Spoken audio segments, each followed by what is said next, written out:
Hello and welcome to जिंदगी 360। Guys, usually इस show पर मैं आपको अमेरिका की मुख्तलिफ चीज़ें दिखाता रहता हूँ, वहाँ की सोसाइटी, वहाँ का कल्चर, वहाँ के कभी कभी अजीब किस्म के लोग। लेकिन आज मैं एक ऐसी जगह आया हूँ जिसके बारे में मुझे ज़्यादा नहीं पता। Guys, I am in Karachi.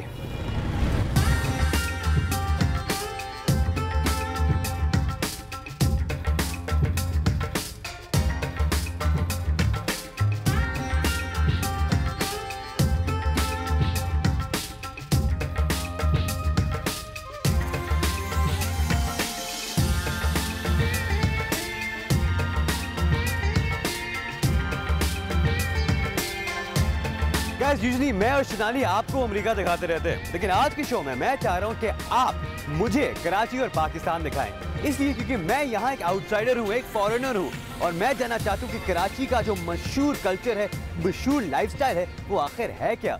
So in today's show you are the one showing me around. शुरू करते हैं कराची का सफर। गाइस, कराची इतना बड़ा शहर है, यहाँ इतनी चीजें हैं देखने के लिए, लेकिन मैंने कहा कि शुरू करनी चाहिए उस चीज से जो कराची को यूनिक बनाता है। Guys, I'm going to the beach.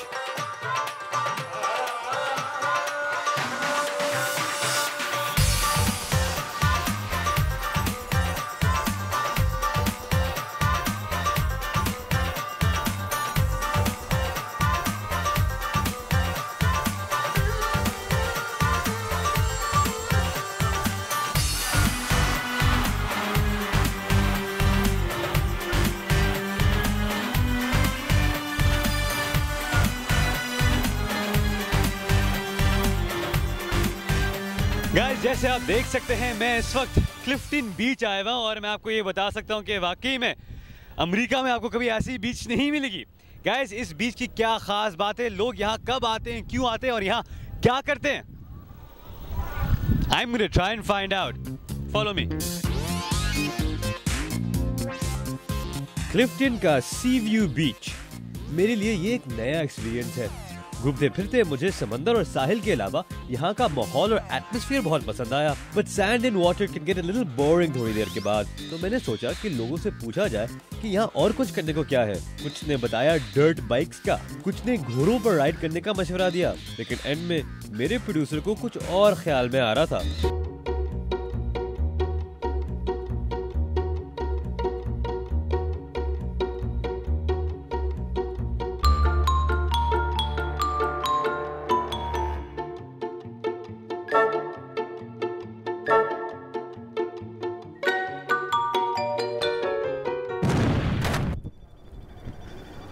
Guys, Karachi का टूर तो मैं आज कर रहा हूँ, लेकिन आई डिडंट रियली थिंक कि मुझे कुरंगी आना पड़ेगा।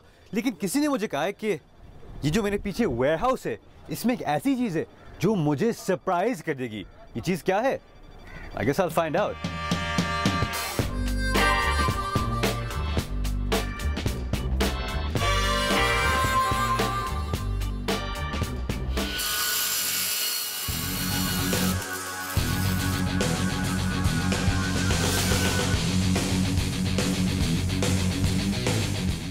वाओ, अंदर आकर पता चलता है कि ये वेयरहाउस नहीं बल्कि अमन टेक नामी एक ऐसी एकेडमी है जहां मुतवस्सित तबके के नौजवानों को टेक्निकल ट्रेनिंग दी जाती है और साथ ही जिंदगी गुजारने के वो गुर भी सिखाए जाते हैं जिनसे वो अपना मुस्तकबिल रोशन बना सकते हैं। पाकिस्तान में इसकी ज़रूरत है, वो कितनी है और क्या है? पाकिस्तान में इसकी बहुत ज़्यादा ज़रूरत है इस हवाले से कि हमने मुख्तलिफ सर्विस कंडक्ट ऑलरेडी किए थे। उन सर्विस की बेस पे ये सेटअप किया गया है जिसमें आइडेंटिफाई किया था कि ये उन स्किल यूथ्स के लिए, उन यूथ्स के लिए जो कि सेक्शन सी या डी कैटेगरी में आते हैं या ई में आते हैं, उनको टेक्निकल डेवलपमेंट की बहुत ज़रूरत है। और ये सेक्शन जो आप इसका बात करें, आप बात करें उनकी इनकम लेवल की। उनका income level definitely international affiliation हमारी है सिटी एंड गिल्ड्स यूके के साथ। तो जो यहाँ पर सीखता है, जो एग्जामिनेशन उसका होता है वो थ्रू सिटी एंड गिल्ड्स होता है। यानी इस तरह से आप कह लीजिए कि एक हम जो स्टूडेंट लेते हैं वो नॉर्मली गवर्नमेंट लेवल का होता है और उसको अपेयर हमने करवाना होता है सिटी एंड गिल्ड्स यानी कि कैम्ब्रिज लेवल में। तो ये जो बीच में ट्रांसफॉर्मेशन है उसकी कैरियर में, उसकी एकेडमिक्स के हवाले से, उसकी फ्यूचर सिर्फ उसकी पर्सपेक्टिव के हवाले से वो चेंज करना मकसद है, ताकि वो जाके यहाँ पर भी लोकली भी और इंटरनेशनली भी एम्प्लॉय हो सके। ये बताएं कि क्या यहाँ स्किल्स सीखते हैं लोग, और क्या ख़ास चीज़ें जो आपके करिकुलम में हैं जो बाकी जगह बाकी कहीं और उनको शायद ना मिले? देखिए, हमारे पास स्किल्ड मैन पावर है, जो हमारे पास टेक्नीशियंस हैं वो भी स्किल्ड हैं, जो हमारे पास जो स्टाफ है, फैकल्टी मेंबर्स है, they are engineers, they are professional BTech graduates and DAEs। दूसरी इंपॉर्टेंट चीज़ ये है कि हम उनकी जो पैकेजिंग करते हैं वो डिफरेंट है, वो एक हमारा स्पेशल वैल्यू एडिशन है जो अमन टेक का इम्तियाज़ है, that is for soft skill and life skills. तो सॉफ्ट स्किल पार्ट के अंदर हम उनको ये बताते हैं कि उनको किस तरह से ड्रेस करना है, उनको किस तरह से बात करनी है। एडिशनली हम उनको कंप्यूटर स्किल्स देते हैं, इसी तरह से फिर उनको हम इंग्लिश लैंग्वेज स्किल्स, ताकि वो अपनी फीलिंग्स एक्सप्रेस कर सकें। कि हमारी एक बड़ा नंबर जो है वो फॉरेन एम्प्लॉयमेंट में जाता है, कि जो एम्प्लॉयर्स का हमें फीडबैक मिलता है, वो उसमें सबसे इंपॉर्टेंट चीज़ ये पैकेजिंग है। एक सवाल जो मेरे जहन में आया कि आप लोगों ने कहा कि आपके अक्सर स्टूडेंट्स यहाँ ट्रेन होकर फिर बाहर जाते हैं। अच्छा, कुछ लोग कहेंगे कि भाई अगर बाहर जा रहे हैं तो फिर पाकिस्तान का क्या फ़ायदा हुआ? दरअसल बाहर भी जा रहे हैं और पाकिस्तान में भी एम्प्लॉय हो रहे हैं। इनफैक्ट जो मेजर प्रोपोर्शन है वो पाकिस्तान में लोकल एम्प्लॉयमेंट भी है और फॉरेन एम्प्लॉयमेंट भी है। कुछ इंडस्ट्रीज़ ऐसा भी हुआ है जो यहाँ पे आई हैं, उन्होंने कैंपस में उनको असेस किया है, स्टूडेंट्स को टेस्ट लिए हैं, इंटरव्यूज़ किए, देन फाइनलाइज किया है।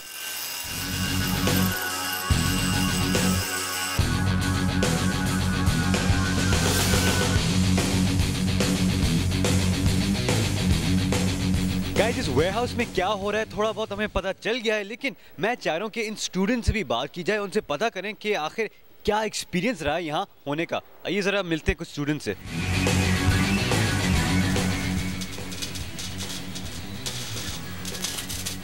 गाइस, ये थोड़ा सा डेंजरस लग रहा है, लेकिन पता करते हैं कि अगर मैं इनसे बात कर सकता हूँ। एक मिनट, एक्सक्यूज मी भाई, 2 मिनट देंगे? अमन फाउंडेशन के बारे में पता कैसे चला और इस प्रोग्राम के बारे में पता कैसे चला, और क्यों आप चाह रहे थे कि इस तरफ आप आएँ? यहाँ पे प्रोग्राम के बारे में मुझे अपने कज़न से पता चला, जो कि यहाँ पे जनरल इलेक्ट्रिक से डिप्लोमा करके जा चुके हैं, जो कि अभी सऊदीया के अंदर काम कर रहे हैं। यहाँ पर आके मैंने मालूमात ली तो उसके अंदर मुझे फैब्रिकेशन, वेल्डिंग एंड पाइपर अच्छा लगा, जिसके अंदर एक इंजीनियरिंग लेवल है और वर्ल्ड के अंदर इसकी बहुत ज़रूरत है। अच्छा, ये बताएं कि आप यहाँ से जब आप ये प्रोग्राम मुकम्मल करेंगे तो क्या तवक्कुआत रखते हैं, क्या उम्मीदें रखते हैं इसके आगे? सर, ये उम्मीद तो ये है कि अमन टेक इंशाल्लाह हमारे को बेहतर रोज़गार दिलाएगा। हमारे अक्सर फैमिली मेम्बर्स वेल्डर ही हैं, तो ये कि मेरी भी फिर ख्वाहिश थी मतलब वेल्डर करूँ, मैं वेल्डिंग का डिप्लोमा करूँ। अगर आप कह रहे हैं फैमिली भी वेल्डिंग में है तो आप फैमिली से ही सीख सकते थे, तो यहाँ क्या आपको एडिशनल मिल रहा है? सर, यहाँ पर क्योंकि थ्योरी भी होती है, पढ़ाई के साथ साथ प्रैक्टिकल भी कराते हैं, इसलिए यहाँ पर हम समझ के कर सकते हैं। वहाँ पर तो बस शुरू हुए थे ना, इसलिए फैमिली में लेकिन इतना अच्छा नहीं समझा जाता, क्योंकि हमारी मशीनें भी इतनी अच्छी नहीं होती। हमारे को यहाँ पर इंग्लिश लैंग्वेज भी सिखाई जा रही है और कंप्यूटर स्किल्स भी सिखाई जा रही हैं, और सर तो ये हमारे को बेनिफिट से समझ लें। मैं तो अमन टेक की मिशन और उनकी फैसिलिटी से बहुत मुतासिर हुआ हूँ। आपको कैसा लगता है टू सी दीज चिल्ड्रन जो एक शायद लो इनकम से आए हैं और ये आगे जाके स्किल सीख रहे हैं और they are becoming contributing members of society? Exactly, ये बताना तो नाकाबिले बयान है, ये कितनी खुशी होती है, क्योंकि ख़ास तौर से आपको मैं एग्जांपल बताऊं कि रिसेंटली लास्ट 2 ईयर से सिटी एंड गिल्ड्स का जो ग्लोबल अवार्ड ऑफ एक्सीलेंस है, उसमें हमारे स्टूडेंट्स और टीचर्स दोनों विन करके आए हैं गोल्ड मेडल।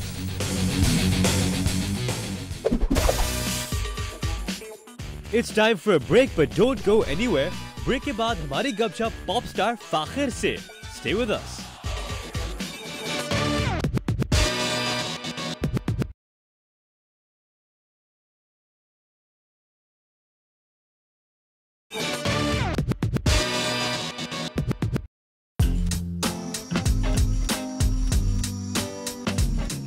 कराची का मेरा टूर जारी है और मैंने सोचा कि यहाँ आया हूँ तो यहाँ के आर्ट सीन को देखना जरूरी है। पता चला कि फेयर हॉल में एक एग्जीबिशन चल रहा है, so I thought I'd check it out.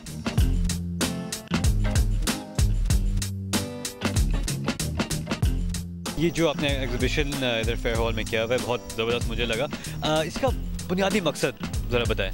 बुनियादी मकसद इसका एक तो ये सिर्फ फेस्टिवल का एक हिस्सा है, उसके सिलसिले में एक आर्ट एग्जीबिशन मुनक्किद की गई, और दूसरा सेकंड पब्लिक के लिए, एक पब्लिक वेन्यू पर है तो पब्लिक के लिए एक अच्छा एक्सपोजर होगा towards contemporary art, modern art, जो भी चीज़ें हो रही हैं। सजाद, ये बताएं कि अभी तक क्या रिस्पांस मिला है पब्लिक की तरफ से और क्या फीडबैक मिला है आपको? फीडबैक बहुत ज़बरदस्त है, बहुत ओवरवेलमिंग है।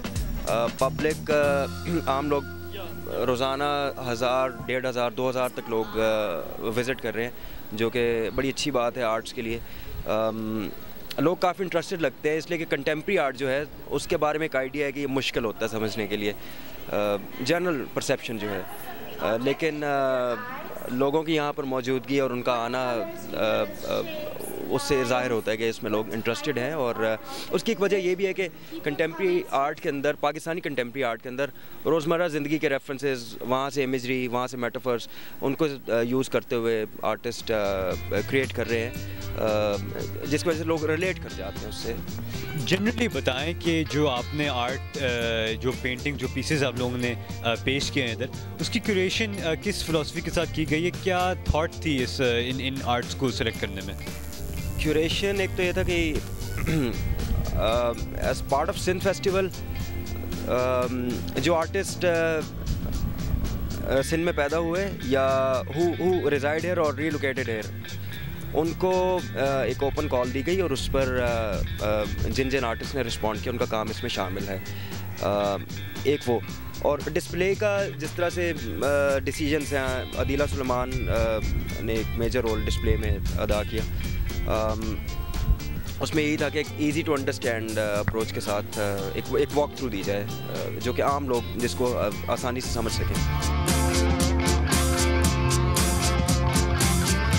ये जो बिल्कुल सामने जो स्कल्पचर है, भैंस, और वो उसकी किताबों के ऊपर बैठी हुई है, अट्रैक्ट्स द आई इमीडिएटली। इसके बारे में थोड़ा बताएं कि इसका क्या, इसके पीछे क्या थॉट है?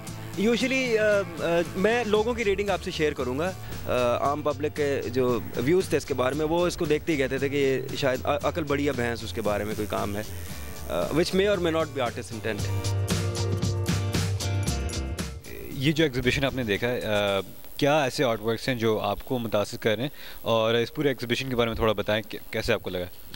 ये जो एग्ज़िबिशन है वो कंटेम्प्रेरी आर्ट का है, तो बहुत करंट और नॉवल आइडियाज़ को कैप्चर करने की कोशिश करता है, और इसमें थोड़ी सी डाइवर्सिटी है। फॉर एग्जांपल आपके पीछे एक बिल्कुल पेंटिंग है, वो कराची के पॉलिटिकल वायलेंस को डिपिक्ट करने की कोशिश करती है, तो इट्स अ लिटिल बिट खौफनाक सी है, थोड़ी सी, इट्स अ बिट ब्लडी। ऐसा अगर आप गौर से देखें तो आपको वो नुआंसेस नज़र आती हैं पाकिस्तानी सोसाइटी की, जो इंटरनेशनल लेवल पे भी और हम खुद एज पाकिस्तानी कैप्चर करते हैं इन आर्ट में, और कमेंट करना चाहते हैं कि क्या हो रहा है और क्या चैलेंजेस हैं।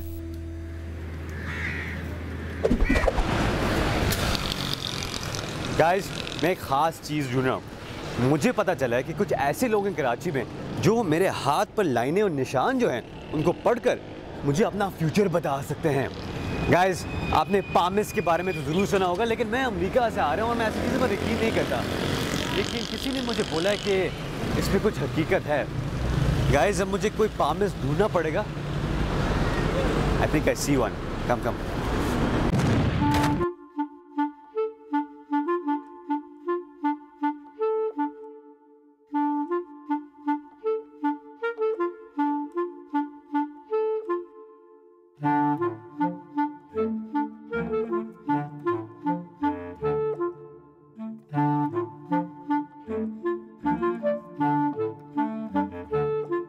गाइस, मैं कराची की सड़कों पर हूँ और मुझे एक मिले हैं पामिस्ट। मैं पता करने की कोशिश करूँगा कि आखिर ये पामिस्ट्री है, होती क्या है, क्योंकि यहाँ हमारे यहाँ अमेरिका में तो बिल्कुल नहीं होती।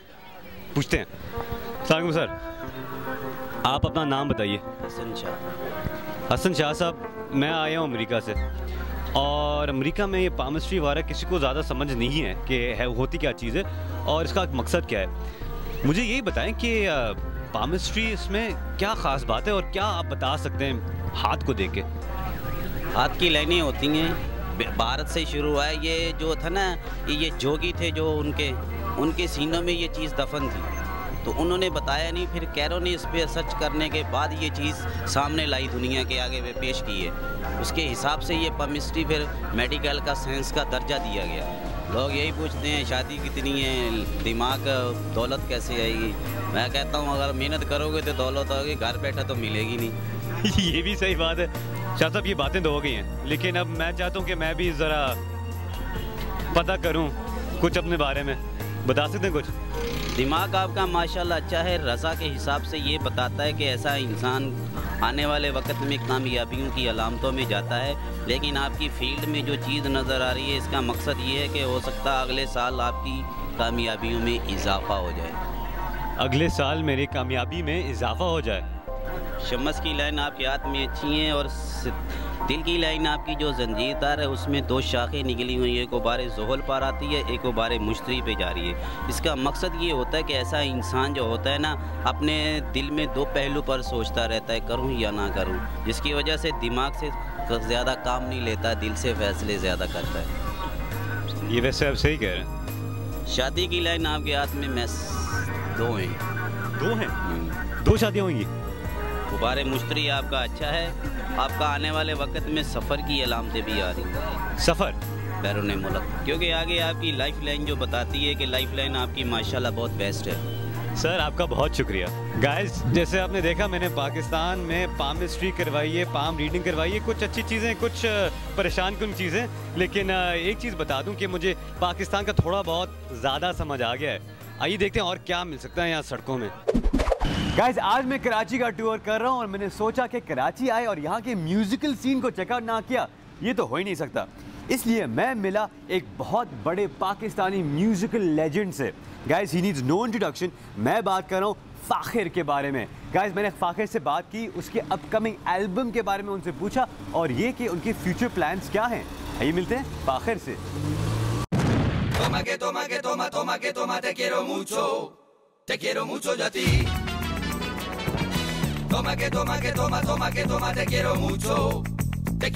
yo a ti.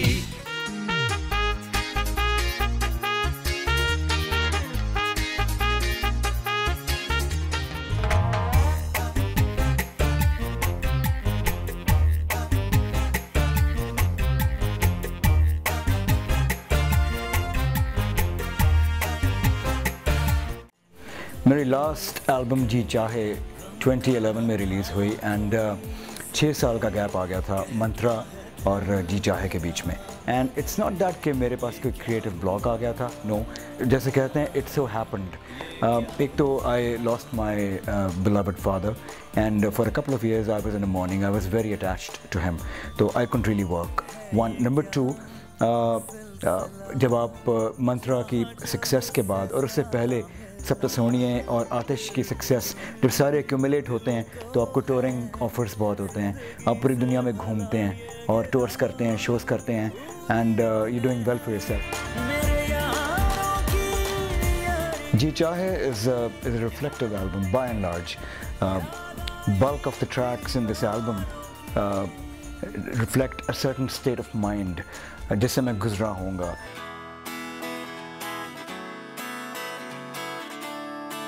Despite the fact that Pakistan is brimming with talent, her aspect के अंदर आप देख लें कमाल के आर्टिस्ट पाकिस्तान ने पैदा किए हैं और जो सप्लाई लाइन आ रही है it's amazing. I am so proud of them.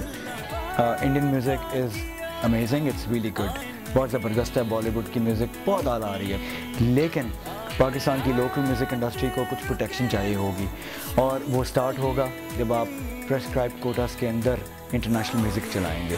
हो ये रहा है कि अभी इंडियन म्यूज़िक इतनी चल रही है और इतनी मूवीज़ आ रही हैं और इतनी अला क्वालिटी की आ रही हैं वो चीज़ें कि पाकिस्तान के बेचारे बच्चे जो अपने मीगर रिसोर्सेज से वीडियोस बनाते हैं, म्यूज़िक बनाते हैं, उनके म्यूज़िक को प्रोजेक्शन नहीं मिल रही है, which is a worrying thing for me. नए आने वाले सब म्यूजिशियंस को मेरा एक ये पैगाम है कि कभी शॉर्टकट ना ढूंढें एंड हर आने वाले नए सिंगर के लिए मशवरा, please learn at least 1 music instrument, don't follow people.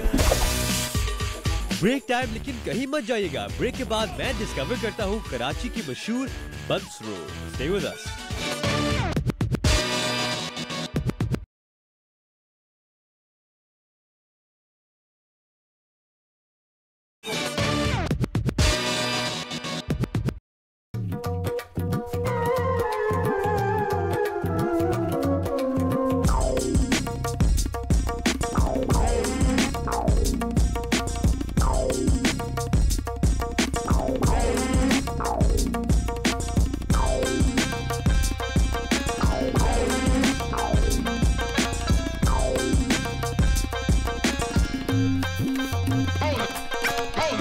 Guys लोगों ने मुझसे कहा है कि कराची आए और बंस रोड ना जाए, ये हो ही नहीं सकता। गाइस मैं इस वक्त कराची के मशहूर बंस रोड पर हूँ and I am loving every second of it. Guys यहाँ ट्रैफिक, यहाँ गहमा गहमी, यहाँ लोग, यहाँ का खाना मुझे बहुत एक्साइट कर रहा है। गाइस यहाँ हर जगह मुझे टिक्के नज़र आ रहे हैं, कबाब नज़र आ रहे हैं, बन कबाब नज़र आ रहे हैं, रबड़ी से लेकर हलवा से लेकर हर चीज़ यहाँ नज़र आ रही है। लेकिन मुझे कहा है किसी ने कि यहाँ की सबसे मशहूर जगह है वहीद कबाब, और वहाँ की कबाब फ्राई के बारे में मैंने बहुत कुछ सुना है। ये कैसे कबाब फ्राई है, यहाँ क्यों मशहूर है, ये पता करते हैं।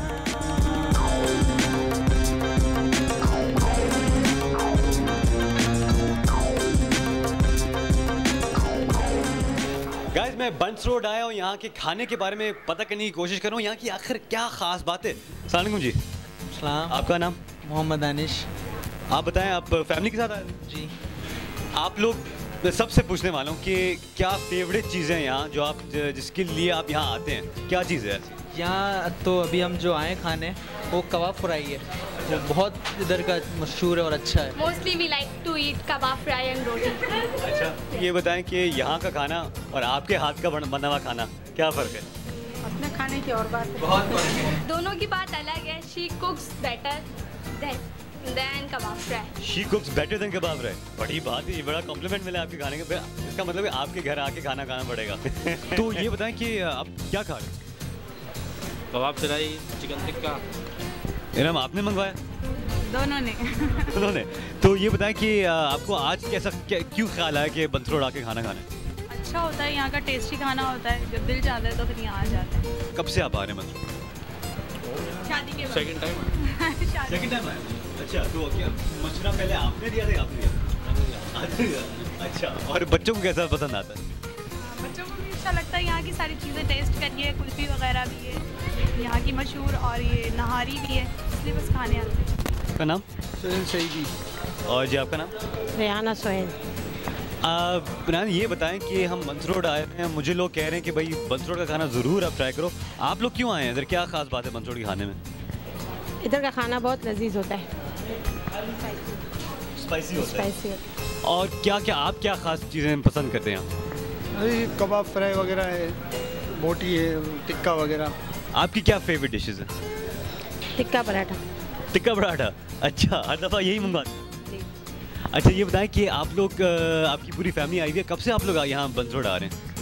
तकरीबन हम तो जब से होश संभाला जब से ही आ रहे हैं।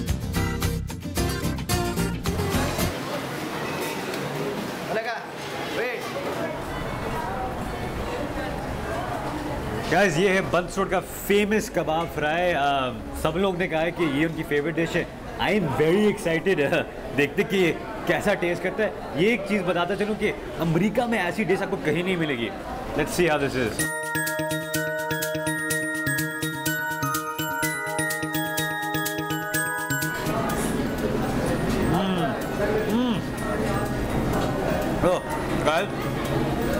आपने मुझे अमेरिका में बहुत खाने सैंपल करते हुए देखा है, पर आपको बताऊं, this stuff is out of this world. लगता है सालन, लेकिन है कबाब, और लज्जत का kebab. The best stuff I have had. बाकी में बंस रोड में कोई बात है।